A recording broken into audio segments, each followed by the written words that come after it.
Listen, this movie had a lot stacked against it. So, the score I give today might be actually kind of surprising. Hi everyone, it's me, Grant, the movie and TV guy. Hello. I just got back from a trivia night. That's why this review's coming a little bit late. I apologize. I actually saw this movie this afternoon, but then it ended in the evening, and I had to go. Didn't have to. I had fun, but trivia night. But I'm here. Finally, we're here to review a movie on Reason to Puck with Grant, because I'm Grant, the movie and TV guy. How you doing? And that movie is Father Stu. Father Stu is directed and written by Rosalind Ross, who is 31 years old and is the girlfriend of Mel Gibson. I believe this is her... Wow. This is her first feature film, and her only other credits include a short film and a guest appearance on The Ingram Angle on Fox News. Make with that what you will. The film stars Mark Wahlberg, or as I like to call him, hey everybody, it's me, Mark Wahlberg, you know me. He plays Stuart Long. He is a foul-mouthed Southern boxer who tells his, who's living with a mom who expects far too much of him and always has, played by the terrific Jackie Weaver. A deadbeat alcoholic father who never has shown him any respect or love whatsoever, played by Mel Gibson, in a role that's not terribly much of a stretch for him.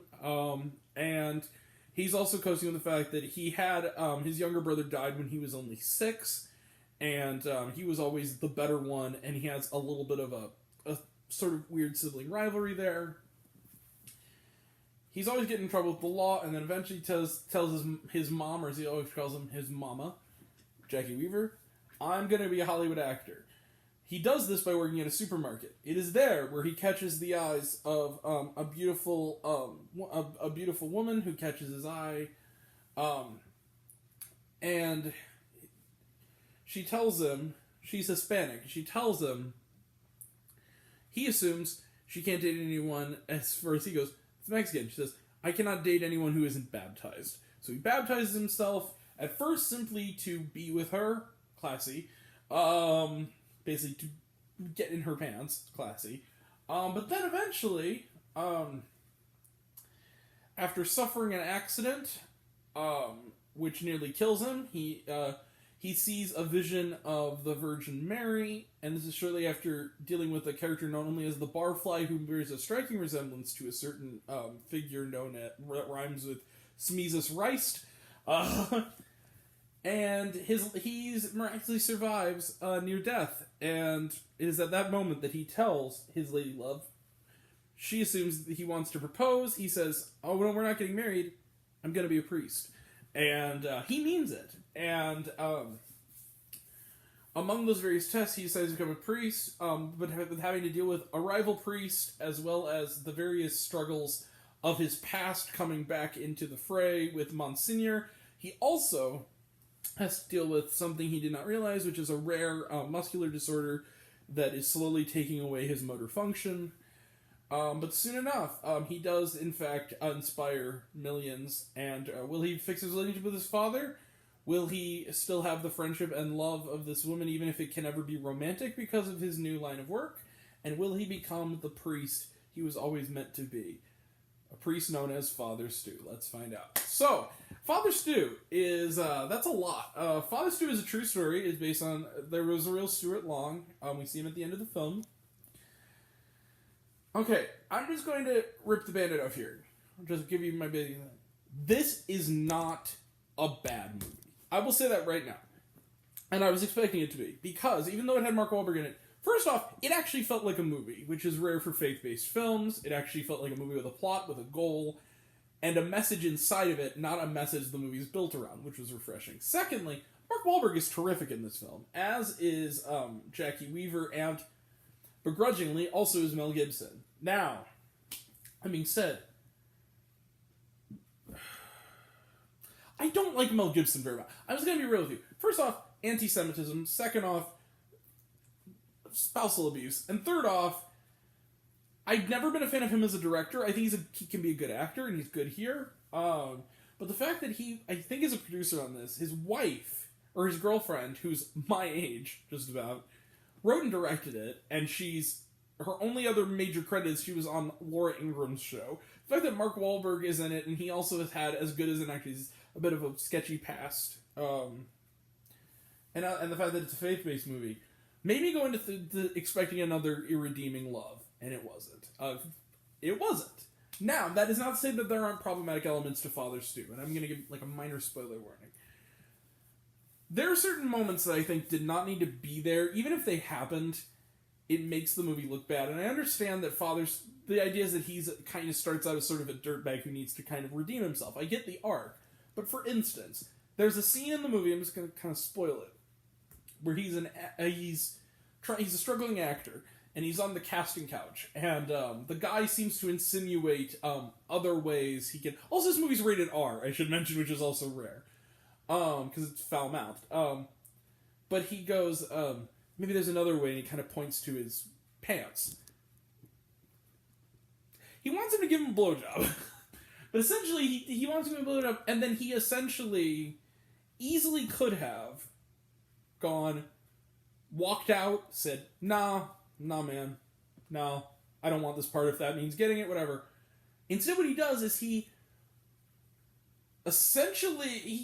throws him up against the wall and, like, threatens him, and they treat it as if it's, like, a joke, that he's being homophobic, and it's not funny, it's really kind of awful, and it's, like, one scene, but it doesn't need to be there. There's another scene where the Mel Gibson character, who we're supposed to feel some level of sympathy for because he comes around, makes a mention to the fact that the love interest of Stu essentially makes a bunch of, like, racist remarks about how maybe you can have your girlfriend clean your apartment, like, stuff like that.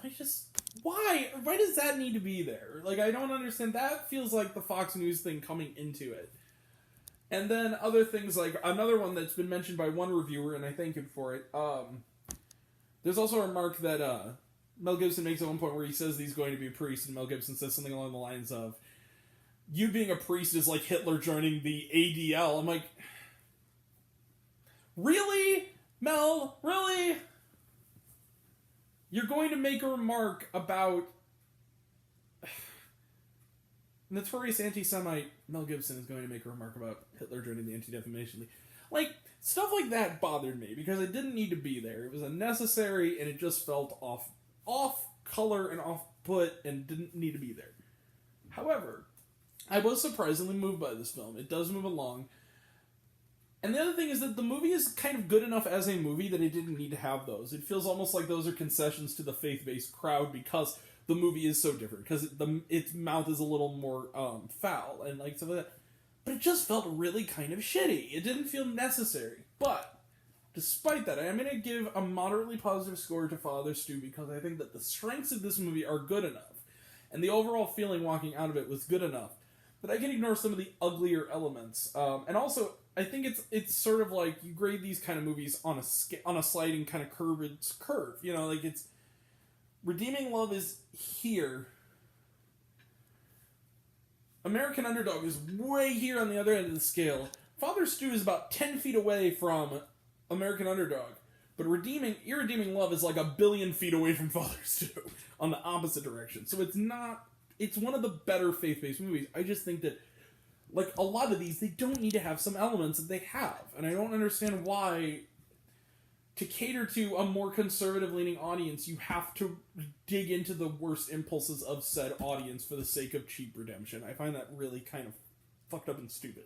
I don't know why they're doing it, and it just bothers me. But other than that, I talked a lot about specific details, but yeah, it's a flawed movie, for sure, and sometimes frustratingly so, but it's entertaining. You know what? Well, let's close the book there. I'm going to give Father Stu...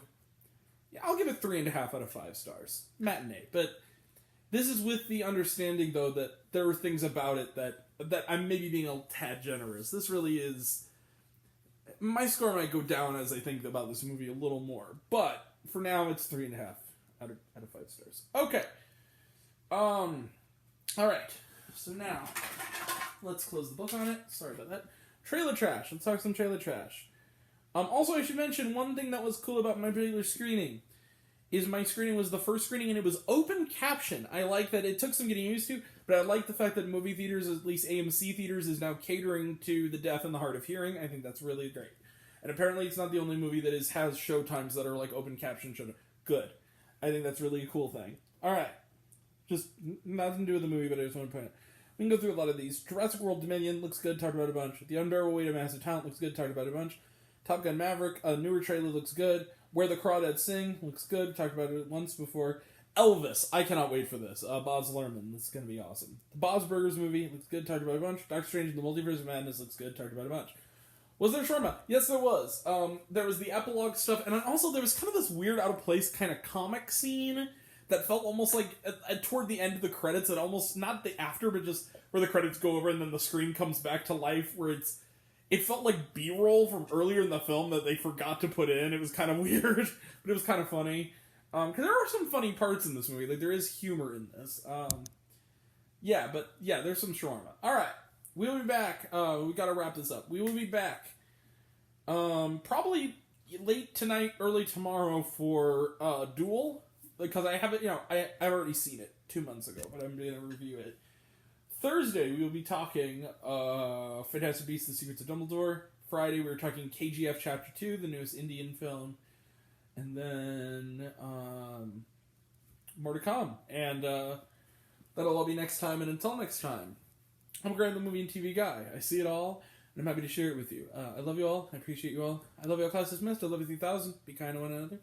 If you like this video, give it a like if you want to. Give it a subscribe if you want to. Give it the bell. I don't know what it does, but that's what it's supposed to do. Or so I've been told. If you want to find me elsewhere, reviews this and other fun stuff, you can check me out on letterboxd.com at Raise It On Popcorn with Grant.